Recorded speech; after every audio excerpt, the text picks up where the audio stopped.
So, Unit 2 of Business Economics, Basic Problems of an Economy and Role of Price Mechanism.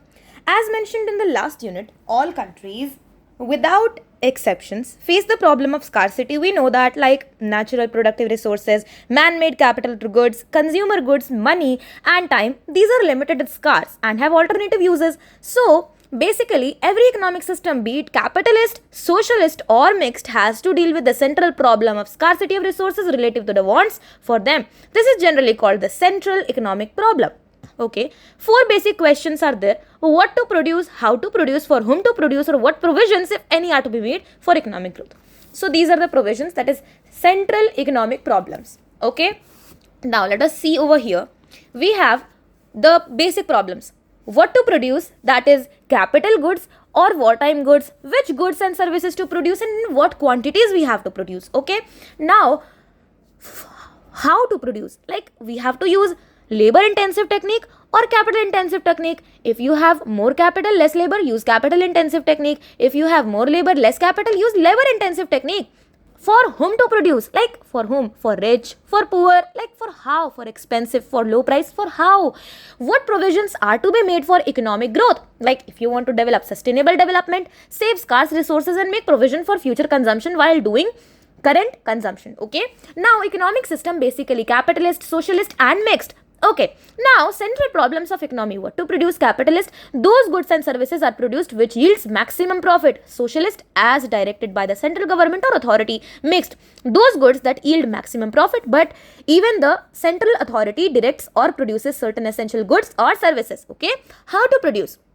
Capitalist, minimization of cost of production, like you have to minimize the cost of production and increase the profit. Okay, nice. Okay, now socialist economy: nobody shall remain unemployed. You have to produce as if that all the labor are employed. Okay, mixed, private enterprises focuses on cost minimization, whereas government ensures and keeps check on unemployment. Okay, so basically mixed, when you are talking about, it is a mixture of both of these two. Okay, now we have for whom to produce: those who have the buying capacity. In capitalist, socialist may, for every individual of the economy, you have to even think about the poorest sections of the people. Okay, mixed, for every individual, like the same. Okay, now there is a question, it states that most of the economic problems are of dash nature and are affected by dash complex nature and several forces. Okay, now basically there are 3 types of economy, as I stated: capitalist, market, or laissez-faire. Okay, market economy, capitalist economy, or laissez-faire; socialist economy, planned economy, or controlled economy.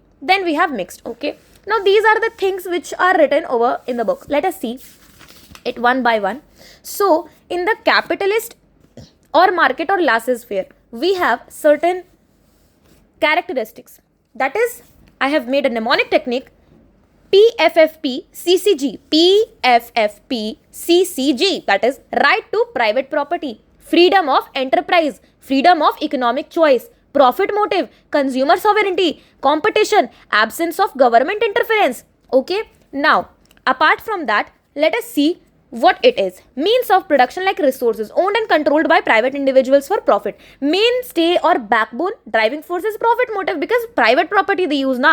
Now government role in management of economic affairs is very limited because it is capitalist economy. No, there is no need of the government over here. Okay, now examples are US, United States, UK, United Kingdom, Germany, Japan, Mexico, Singapore, etc. Features are PEE, PCCA, right to private property, that is freedom of freedom of enterprise, freedom of economic choice, profit motive, consumer sovereignty, competition, absence of government interference. Same is this one. I have written over here PEE, here it is PFF. Okay, so anyone you can use it. The mnemonic, it's just mnemonic technique. How do capitalist economics solve their problems? How do they solve their problem? So let us see how do they solve their problem. Okay, this is the way this is written over here. You can see what to produce. They produce those goods and services which yields the maximum profit. That is what it is written. Okay, much profit as possible. How to produce? Cost of production should be minimum. For whom to produce? Buying capacity. Who have the buying capacity? Okay, you can see it is every point it is given, like what to produce over here, what to produce over here. It is written that as much as profit it can yield. Okay, for whom to, how to produce, cost of production should be minimized. For whom to produce, buying capacity who have, you can make it for them. Okay, now deciding about consumption, saving and investment. Okay, so consumption saving are done by consumers and investments are done by entrepreneurs. Consumer savings among factors are governed by the rate of interest prevailing in the market. Higher the level of income and interest, higher will be the savings. Investment decisions depend upon the rate of return on capital. The greater the profit expectation, that is the return on capital, the greater will be the investment in the capital economy.